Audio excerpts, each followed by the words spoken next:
Senior صحافی اور column نگار حامد میر نے کہا ہے کہ پاکستان کے سابق army chief general Qamar Javed Bajwa 2019 میں میڈیا پر دباؤ ڈالتے رہے کہ ملک میں اس بحث کا آغاز کیا جائے کہ پاکستان کو اسرائیل سے بات چیت شروع کرنی چاہیے۔ باجوہ اس وقت کے وزیر اعظم عمران خان پر اسرائیل کے ساتھ تعلقات قائم کرنے کے لیے دباؤ ڈالتے رہے، مگر انہوں نے صاف انکار کر دیا۔ اس انکار کے 7 ماہ بعد بھی جنرل باجوہ اور D G I S I general Faiz Hamid Tehreek Insaf کی حکومت کا تحفظ کرتے رہے۔ اپنے ایک کالم میں حامد میر لکھتے ہیں کہ ایک صحافی دوست بہت دنوں کے بعد ملاقات کے لیے آئے اور یاد دلایا کہ آپ کو 4 سال پہلے وزیر اعظم ہاؤس میں عمران خان کے ساتھ ہونے والی وہ ملاقات یاد ہے جس میں ہمارے کچھ ساتھی ٹی وی اینکر اور کالم نگار عمران خان کو اسرائیل کے ساتھ سفارتی تعلقات قائم کرنے کے مشورے دے رہے تھے۔ خان صاحب خاموشی سے یہ مشورے سنتے ہوئے بار بار آپ کی طرف دیکھ رہے تھے، لیکن اس دن آپ بھی خاموش تھے۔ پھر عمران نے آپ کی طرف دیکھ کر کہا کہ جی حامد، آپ کیا کہیں گے؟ آپ نے وزیر اعظم کے سر کے اوپر لٹکی ہوئی ایک تصویر کی طرف اشارہ کر کے پوچھا کہ مسٹر پرائم منسٹر، یہ جس کی تصویر آپ کے اوپر لٹکی ہوئی ہے، یہ بڑا لیڈر ہے یا آپ بڑے لیڈر ہیں؟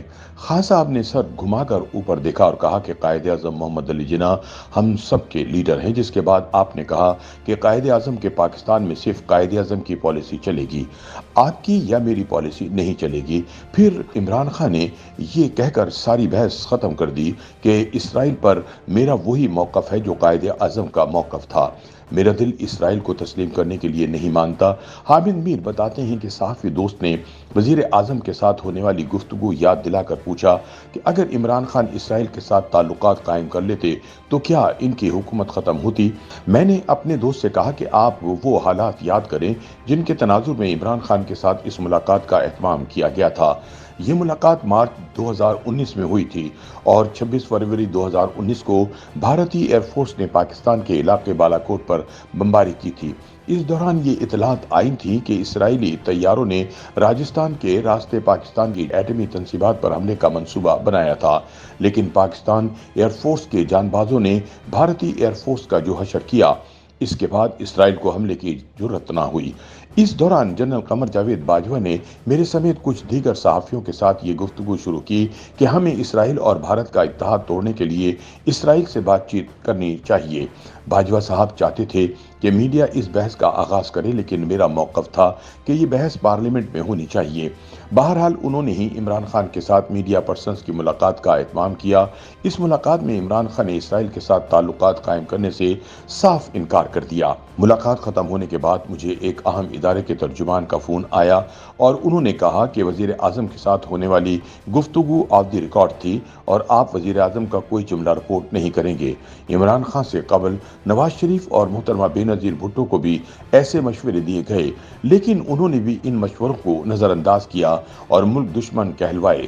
جنرل پرویز مشرف وہ واحد پاکستانی حکمران تھے جو کھلم کھلا اسرائیل قیادت سے رابطے میں رہے۔ حامد میر کا کہنا ہے کہ اسرائیل کے ساتھ سفارتی تعلقات قائم کرنے سے انکار کے 1 سال تک عمران خان کی حکومت قائم رہی۔ خان صاحب کے خلاف تحریک عدم اعتماد مارچ 2021 میں آئی اور اس کی وجہ یہ تھی کہ انہوں نے فوج کے اندرونی معاملات میں مداخلت شروع کر دی تھی۔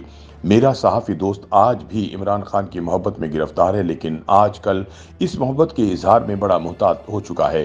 میں نے اسے کہا کہ اگر 2019 میں ہم باجوہ صاحب کی باتوں میں آ کر اسرائیل کے ساتھ دوستی کے گیت گانے لگتے تو سوچو آج ہمارا ضمیر ہمیں کتنی ملامت کرتا۔ مارچ 2019 میں عمران خان کو اسرائیل کے ساتھ دوستی کے مشورے دینے والوں میں ہمارے ایک ساتھی کافی آگے نکل گئے۔ میں نے انہیں خبردار کیا کہ جن لوگوں کے کہنے میں آ کر آپ عمران خان کو اسرائیل کے ساتھ دوستی کی طرف دھکیل رہے ہیں، وہ خود کبھی اس پالیسی کے حق میں عوام کے سامنے نہیں بولیں گے اور آپ کو ٹشو پیپر کی طرح استعمال کر کے ڈسٹ بن میں پھینک دیں گے۔ ہمارے یہ ساتھی اینکر پچھلے سال عمران خان کی حکومت ختم ہونے کے بعد پاکستان چھوڑ کر امریکہ چلے گئے۔ آج کل وہ امریکہ میں بیٹھ کر پاکستان میں آئین اور قانون کی بالادستی کی جنگ لڑ رہے ہیں۔ اگر عمران خان نے ان کی بات مان لی ہوتی تو مولانا فضل الرحمان اکتوبر 2019 میں اسلام آباد سے واپس نہ جاتے، بلکہ اپنے ہزاروں ساتھیوں سمیت وزیر اعظم ہاؤس کے اندر داخل ہو کر دم لیتے۔ مولانا فضل الرحمان کو واپس بھجوانے میں جنرل باجوہ اور جنرل فیض نے اہم کردار ادا کیا تھا، جس کا مطلب یہ ہے کہ مارچ 2019 میں